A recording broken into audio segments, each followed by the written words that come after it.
Hello, everybody. Welcome along to Sportsbet TV with my very first bulletin here of 2026. I want to wish you all a really happy, healthy, peaceful, and profitable year ahead.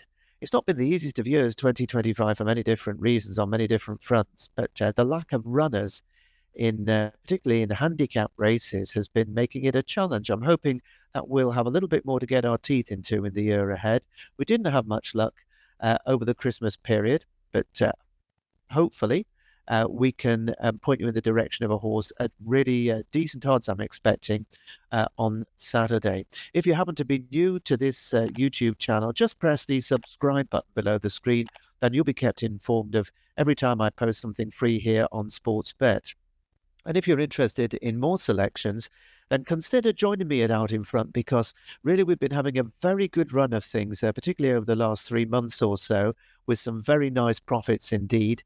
And I'm always posting 3 or 4 horses at least on a Saturday and Sundays, and covering all the big meetings, and often popping up midweek as well with some selections. You can find a link to signing up to join us at Out in Front in the description box just below the screen. And if you're not really too sure about signing up for the monthly membership, which is by far and away the best value, you can kind of pay as you go, and just whenever you fancy hearing what I've got to say about horses on weekend racing or at the big festivals, and you can just pay for the one bulletin and go that way.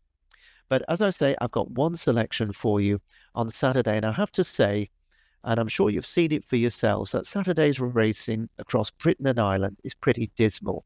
It's a bit of an embarrassment, I think, for particularly British racing, that such poor racing is presented on what is the main race day of the weekend. Now, I know we've had the holiday period and we've had the New Year's cards and all the Christmas racing, but what's on offer on Saturday for the most part is pretty grim stuff.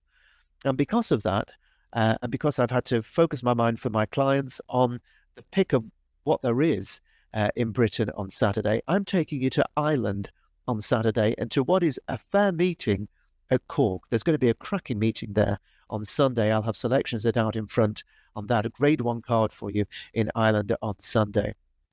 But at Cork, the 322 race is the Easy Fix Equine Handicap Chase. It's over 2.5 miles. There are 13 runners declared on ground that is yielding to soft. And there are no prices available at the time of this recording, which is at about 10:30 in the morning on Friday.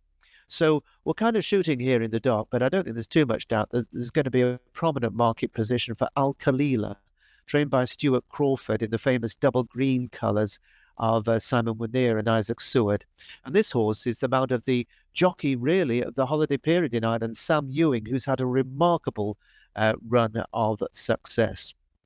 Now, this horse has been campaigned in Britain on its last 2 starts at Kelso, where it ran creditably to be second in November over nearly 3 miles, and then back there a little bit disappointing when only 11-10 on soft ground at Kelso on the 7th of December. Has had a 4-week break since then, and given this Ewing factor, I think it's probably going to be very prominent indeed in the betting. Another one that'll be up there is the horse that finished runner-up last time out at Navan, and that was in a good race. It was the listed handicap hurdle over 3 miles, 1 furlong. This is a horse that really stays, mixes it, hurdles and fences. I know there's a lot of you, myself included, and are not particularly comfortable about horses that are jumping hurdles one day and fences the next day, because they're 2 different skills. But this horse is dropping back in trip to what I feel is probably his optimum. He's trained by Peter Fahy, and we certainly know that he's coming here in pretty good form. So Corey Star is another one that's likely to be more or less on the premises. Now, one horse who's going to arrive at Cork on Saturday in good form and in winning form is Solomon Lane, trained by Martin Hassett, and the mount of the good £5 conditional rider Liam McKenna. He really stuck to his guns when just out gunning Bridie's Bow at Navan over 2.5 miles last time. That was a really gutsy effort. The ground was really testing that day. It's going to be not quite as soft this time, and he runs off a £4 higher mark. And historically, he's not been a horse to normally string a series of wins together. So maybe Solomon Lane might be a little bit vulnerable. Another one that I think is interesting here is Midweek Voices, trained by Owen Doyle and the Mount of Cian Quirk. Actually ran well in a competitive hurdle here at Cork over the trip last time 4 weeks ago, 8th of 24 behind the anniversary man. And he's a better chaser.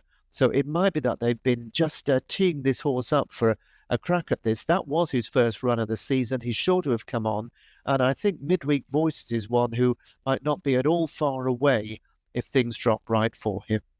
But the horse that takes my eye here and that I'm recommending is Midnight Hour Fred.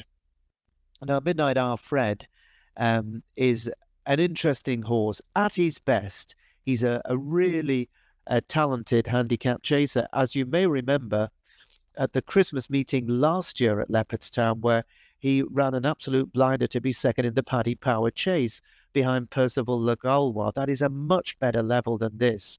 And on that kind of form, he'd be, pretty much a good thing. But it hasn't really gone right for him since then. He pulled up at Cheltenham at the festival after that in the Kinmure.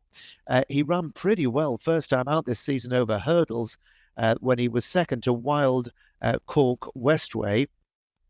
That was a decent run over 3 miles. And I really did think that he was going to run a big race back at Leopardstown in the Paddy Power just a week ago, but it all went wrong. He never looked a happy horse, and I think it was possibly because of the first-time cheek pieces. I just don't think that he was happy in them. He was prominent until about halfway, then he dropped away and sulked a bit and dropped himself out. And Donna Myler, who rode him that day, pulled him up, quite some way from home. So he didn't have that much of a race. And it's interesting that Johnny Flavin, his trainer, Johnny Flavin trains him, and Danny Mullins has been booked to ride this time, has taken the cheek pieces off. So no furry face furniture for Midnight Hour Fred. I think that despite top weight, and with Danny Mullins coming in for the ride, and Danny was the last jockey to win on this horse, that was at Gowran Park in October of 24, I think it's a significant combination. And I'm hoping that Midnight Hour Fred is going to be a really decent price here, and he's going to run a rock-solid race for us. It's hard to estimate quite how the market is going to take to this race, but I'm hoping that given that he pulled up only a week ago, 10 to 1 each way might well be available, and I'm expecting 4 places to be offered by a number of firms. So Midnight Hour Fred is the choice. One other horse that I neglected to mention, and I should mention it, is Raglan Road for J.P. McManus and Henry de Bromhead and Mark Walsh. He's been running against some pretty useful performers so far in beginners chases, and he goes handicap chasing for the first time off just 126. He's been a fair sort. If you see money for Raglan Road, then you should certainly be raising an eyebrow, because it's owned by probably the best ever punter there's been across Britain and Ireland.